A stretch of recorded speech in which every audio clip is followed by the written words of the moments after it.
Hello बच्चों, mission ज्ञान से मैं निशा सालवी वेदांता के CSR ई लर्निंग इनिशिएटिव में आप सभी का स्वागत करती हूँ फिर से। तो बच्चों, हमने अभी तक क्या पढ़ा? चैप्टर हमने पढ़ा था थर्ड चैप्टर 12th क्लास का, जिसमें हमने फर्स्ट पार्ट में देखा था कि परागकण का स्थानांतरण कैसे होता है, परागण जो विधि है वो किस तरीके से की जाती है, जिसमें हमने देखा था स्वपरागण देखा था और उसके साथ ही परपरागण देखा था। स्वपरागण की अनुकूल युक्तियां भी देख ली थी। आज जो हम देखने वाले हैं वो देखने वाले हैं परपरागण की अनुकूल युक्तियां या अनुकूलन देखने वाले हैं। तो चलिए स्टार्ट करते हैं। परपरागण मैं वापस से बता रही हूँ कि परपरागण क्या होता है बच्चों, जब समान जाति के दो पौधे हों जिसमें से एक पुष्प का जो परागकण है वो दूसरे पौधे के मतलब पुष्प के वर्तिकाग्र पर स्थानांतरित होता है, तो वो क्या कहलाता है? परपरागण कहलाता है। तो परपरागण की भी कौन सी युक्तियां हैं जिसके द्वारा जो है वो परपरागण की विधियां जो है, मतलब हम कह सकते हैं संभावना जिसके लिए बढ़ जाती है, और ऐसा क्या है कि वो स्वपरागण नहीं कर पाती है। ठीक है, तो हम देखेंगे परपरागण की युक्तियां व अनुकूलन, जिसमें हम देखेंगे कि निम्न युक्तियां हैं। इसमें विषमवर्तिकात्व, ठीक है, स्वबंधितता, एक लिंगकता, भिन्न काल पक्वता और अवरुद्ध परागणता या हरकोगेमी। बच्चों, जो हरकोगेमी है ये मोस्ट प्रोबेबली जो है देखी जाती है। इसके अलावा ये जो चीजें हैं वो भी इम्पोर्टेंट है, बट हरकोगेमी के बारे में बहुत सारी बार में चर्चा की जाती है जब पौधे में परपरागण की विधियों को हम आजमाते हैं या फिर हम उस पे देखते हैं एक्सपेरिमेंट के द्वारा। तो हमने क्या देखा? विषमवर्तिकात्व, स्वबंधितता, एक लिंगता, भिन्न काल पक्वता और अवरुद्ध परागणता या फिर हरकोगेमी। ठीक है, तो स्टार्ट करते हैं। पहली जो हमारी परपरागण की जो युक्ति है वो है स्वबंधितता यानी कि सेल्फ स्टेरिलिटी। सेल्फ स्टेरिलिटी क्या है बच्चों? यदि किसी पौधे के पुष्प, ठीक है, यदि किसी पौधे के पुष्प में स्वयं के द्वारा जो विकसित परागकण है, यानी कि ऐसा पौधा जो खुद के द्वारा विकसित किए गए परागकण है, उसी पौधे के वर्तिकाग्र के साथ, ठीक है, तो हमने देखा था कि ये जो क्रिया हो रही थी स्वपरागकण में हो रही थी कि क्या कर रहे थे, एक ही पौधा है, उसी के एक पुष्प है, उसी पुष्प में जो परागकण है वो उसी पुष्प के वर्तिकाग्र पर जा रहे थे, तो स्वपरागण। लेकिन यहाँ क्या हो रहा है बच्चों? अनुकूलता होने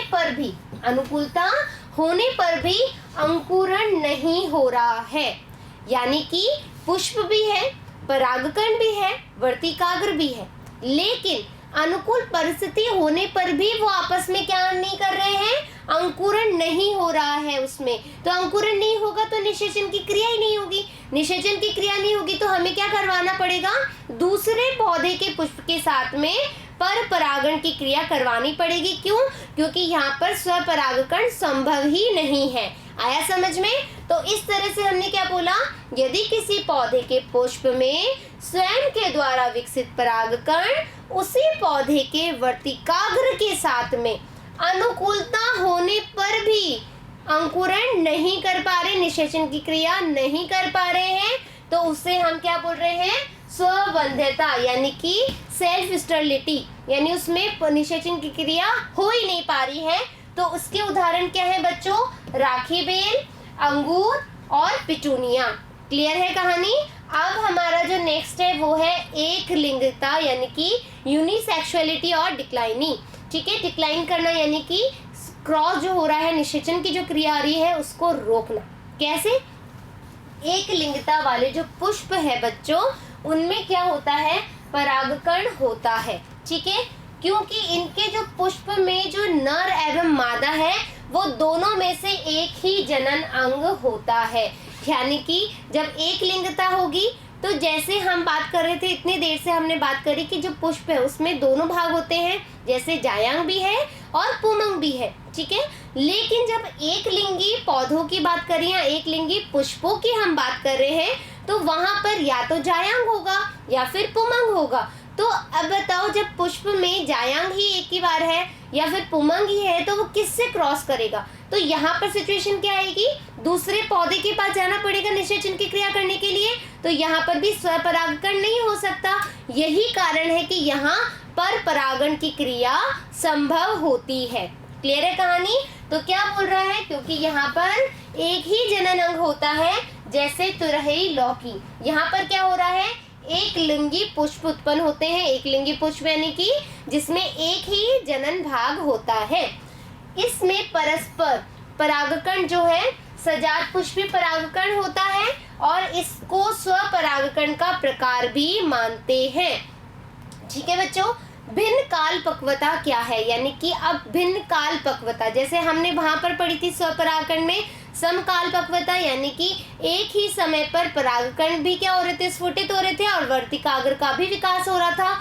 लेकिन जब हम भिन्न काल पक्वता की बात करते हैं तो यहाँ पर क्या हो रहा है बच्चों, पुमंग और जायंग के हैं विभिन्न भिन्न समय पर, यानी कि मान लीजिए कि पहले जो पुमंग है वो विकसित हो गया लेकिन जायंग नहीं हुआ, कभी जायंग विकसित हो गया तो पुमंग विकसित नहीं हुआ, यानी कि इनका काल जो है, समय जो है वो डिफरेंट हो गया। तो इसी आधार पर ये जो भिन्न काल पक्वता है वो दो तरह की हो सकती है, पुपूर्वता या स्त्री पूर्वता। अब देखते हैं पुपूर्वता क्या होती है।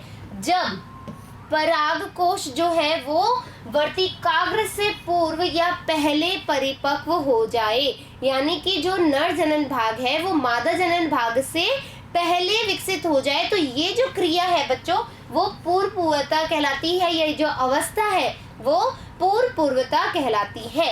अब जैसे एग्जाम्पल क्या हो जाएगा, गुड़हल में भी ये चीज पाई जाती है, कपास में, सूरजमुखी में हम पूर्वता देखते हैं या देखी जा सकती है। फिर नेक्स्ट थिंग क्या है, स्त्री पूर्वता। स्त्री पूर्वता में क्या होगा, जो मादा जनन अंग है, जो जायांग है, वो पुमंग से पहले विकसित हो जाएगा।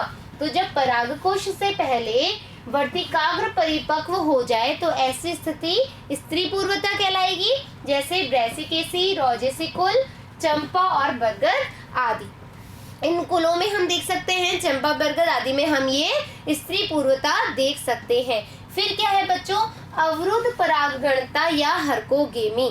इसमें क्या होगा, जब वर्तिकाग्र एवं परागकोश के मध्य किसी भी प्रकार के संरचनात्मक अवरोध पाए जाए, यानी कि अब क्या कर रहे हैं हरकोगेमी में हम कि जो मतलब मान लीजिए कि पुष्प में स्त्री केसर भी है, पुंकेसर भी है, लेकिन कुछ संरचनात्मक उनकी मॉर्फोलॉजी में ऐसे चेंजेस आएंगे जिसकी वजह से क्या कर पा रहे हैं, वो स्थानांतरण ही नहीं हो पा रहे हैं, या हम कहें वो निषेचन की क्रिया ही नहीं कर पा रहे हैं। तो यही रीजन है, यहाँ पर क्या हो रहा है, पर परागकण होगा, स्वपरागकण नहीं होगा। जैसे कैरियोफिलेसी कुल में पाया जाता है, इनके पौधों में वर्तिकाग्र की जो लंबाई है बच्चों, जो कैरियोफिलेसी कुल है, यहाँ पर जो लंबाई है किसकी, वर्तिका की, ठीक है, जो वर्तिका की लंबाई है वो पुंकेसर से काफी अधिक होती है।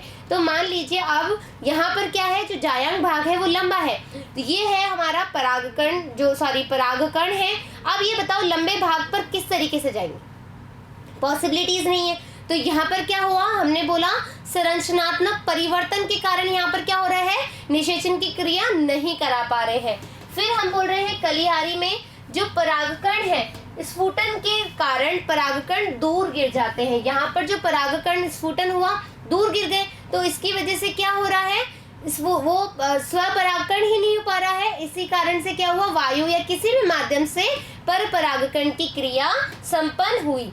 अब विषम वर्तिकाग्र क्या होता है, प्रिमुला करके पुष्प के दो प्रकार होते हैं, जैसे एक पुष्प और दूसरा पुष्प। यहाँ पर क्या हो रहा है, एक पुष्प में जो वर्तिका है वो क्या है, लंबी है, और पुंकेसर क्या है बच्चों, छोटा है।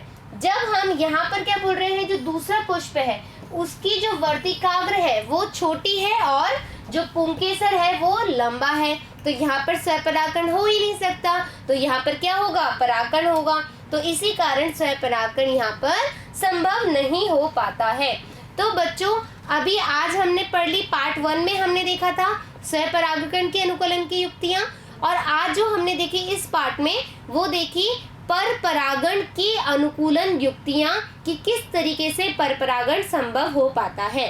तो बच्चों आशा करती हूँ दोनों के नोट्स आज आप कंप्लीट कर लेंगे। कंप्लीट करने के बाद ही हम आगे बढ़ेंगे। कहीं पर भी कोई प्रॉब्लम हो रही है तो आप उसको पॉज कीजिए, अपने नोट्स में देखिए कि अरे यहाँ पर किस तरह की परागकण और परागण में आप कंफ्यूज नहीं होंगे। परागकण जो है वो नरयुग्मक पार्ट है और जो परागण है वो क्रिया विधि है जब परागकण स्थानांतरित होते हैं किस पे, वर्तिकाग्र पर। ठीक है बच्चों, फिर मिलते हैं अपन नेक्स्ट पार्ट के साथ में। धन्यवाद।